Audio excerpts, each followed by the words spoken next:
তো লোক বসে আছে স্টলের মধ্যে, কথা বলতেছে, গল্প করতেছে, আর গল্পের মধ্যে কথায় কথায় গালি দিচ্ছে, কথায় কথায় গালি দিচ্ছে, প্রয়োজন নেই কিন্তু কথা বলে আর গালি দেয়, এমন মানুষ আছে না নাই? আমি চিন্তা করলাম এমনভাবে গালি দিচ্ছে যে ডক্টর ইউনূসরে যেমন শান্তির উপরে নোবেল প্রাইজ দেওয়া হয়েছে, তো আমেরিকা যদি গালির উপরে বাংলাদেশে কারো নোবেল প্রাইজ দিত, স্টলের ওই চাচাই নোবেল প্রাইজ পাইতো গালির উপরে। কথায় কথায় গালি দেয়, এমন লোক আছে না নাই? কিন্তু আমি বলবো মুরব্বী, আপনাকে আল্লাহ কেন পাঠিয়েছে দুনিয়াতে? আল্লাহ রাব্বুল আলামিন বলেন, ওয়ামা খালাকাতুল জিন্না ওয়াল ইনসা ইল্লা লিয়াবুদুন। আল্লাহ রাব্বুল আলামিন আমাকে আপনাকে দুনিয়ায় পাঠিয়েছেন আল্লাহ রাব্বুল আলামিনের ইবাদত করার জন্য। কিন্তু দুনিয়াতে আমরা অহেতুক অপ্রয়োজনীয় কাজ কারবার নিয়ে বসে আছি। বাজারে গিয়ে বসে 2-3 জন মানুষ একসাথে বসতে দুনিয়ার যত গীবত ওই জায়গায় চলে আসে, কথা কোন ঠিক কিনা? কার এই মানুষদের গীবত করবেন কেন মুরব্বী? আপনাকে আল্লাহ কেন দুনিয়াতে পাঠালো? ও সম্মানিত মুরব্বী, সাইড স্টোরে যখন যাবেন, যে রাজনৈতিক আলাপ হোক, গীবত হোক, যা পারে তাই হোক, ওই জায়গায় বসবেন। বসার পরে গীবত শুনলে সাথে সাথে আপনি বলবেন আস্তাগফিরুল্লাহ। কি বলবেন? সবাই আমার সাথে বলেন আস্তাগফিরুল্লাহ। আর একটু জোরে বলেন আস্তাগফিরুল্লাহ। এখন তো আপনারা জ্ঞানী মানুষ, বলেন তো, যে জায়গায় গীবত হচ্ছে ওখানে আপনি যদি বারবার আস্তাগফিরুল্লাহ বলেন, তাহলে গীবত কি চলবে নাকি বন্ধ হবে? সুবহানাল্লাহ।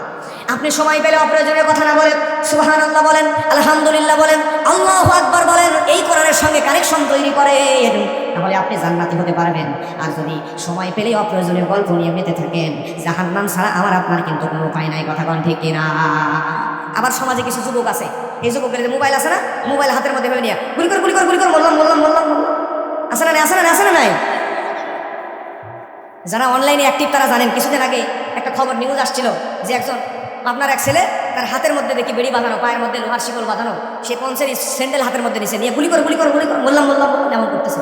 তো পরে খোঁজ নিয়ে দেখি অবস্থা কেন, পরে দেখি যে ফ্রি ফায়ার না পাবজি কি যেন গেমস আছে না, এগুলো খেলতো, এমন আসক্ত হয়ে গেছে, মোবাইল নিয়ে গেছে বা কোনো একটা প্রবলেম হয়েছে, শেষ পর্যন্ত ওই ছেলে মানসিক বিকারগ্রস্ত পাগল হয়ে গেছে। ধরে আল্লাহু আকবার।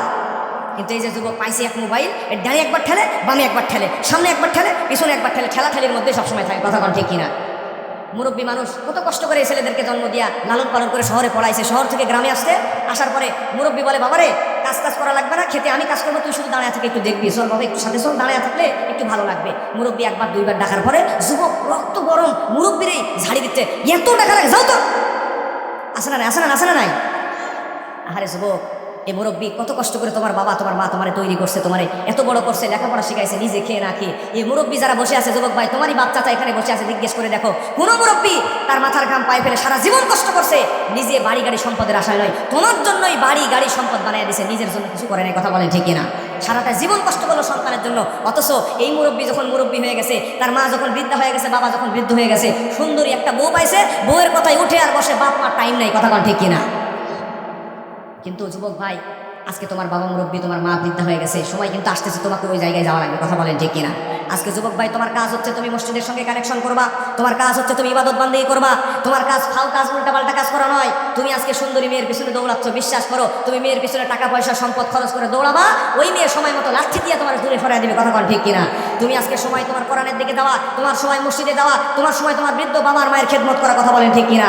তুমি যদি তোমার বাবা মায়ের খেদমত করো, বাবা মা যদি মন থেকে তোমার জন্য দোয়া করে, মসজিদের সঙ্গে যদি কানেকশন করতে পারো, মাদ্রাসার সঙ্গে যদি কানেকশন করতে পারো, ইসলামের সঙ্গে তুমি যদি সম্পর্ক তৈরি করতে পারো, তুমি যদি তোমার ক্যারিয়ারের দিকে ফোকাস করো, সময় একদিন আসবে, আজকে যে নারীর দিকে তুমি দৌড়াচ্ছ, ওই নারীর দিকে দৌড়ানো লাগবে না, ওই মহিলা 14 গোষ্ঠী তোমার পিছনে দৌড়াবে, কথা বলে ঠিক কিনা?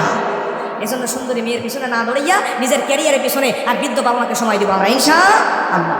ও যুবক ভাইয়েরা, এই জন্য তুমি খালিদ বিন ওয়ালিদের জীবনী বলো, তুমি হযরত ওমরের, আবু বকর, ওসমানের জীবনী বলো, হযরত আলীর জীবনী বলো, তোমার জীবন চেঞ্জ হয়ে যাবে, কথা বলেন ঠিক কিনা? আবার আমাদের সমাজে মা বোনেরা পাশেই বসা আছে, এই মা বোনেরা আবার ওই জর্দা দিয়ে পান কিনে পানগুলো মুখের মধ্যে দেয়, আর ওই যে গ্রামে ঠান্ডার সময় কাঁথা সেলাই করার জন্য বসে 2-3 জন মহিলা যদি এক জায়গায় বসে, কার বউরে নিয়ে কে পালায় গেল, কার ছেলের সঙ্গে কার প্রেম ভালোবাসা, দুনিয়ার সমস্ত খবর ওই 3 জন মহিলা এক জায়গায় বসলে পাওয়া যায়, কথা কোন ঠিক কিনা? মনে হয় যেন গরিবের বিবিসি বাংলা, দুনিয়ার খবর তার কাছে আছে। কিন্তু মহিলাদেরকে বলবো, মা বোনেরা, সময় পেলে গীবতের আড্ডা নিয়ে বসবেন না, সময় পেলেই মানুষকে নিয়ে সমালোচনা করবেন না। আপনার পেটের মধ্য থেকেই এই যে সন্তান বের হবে, আপনার পেটের সন্তানকে আপনি যদি দুনিয়াতে ভালো আমল করেন, তাহলে আপনার পেটের সন্তানই আগামীর প্রাইম মিনিস্টার হবে, দেশের ভবিষ্যৎ হবে, কথা বলেন ঠিক কিনা?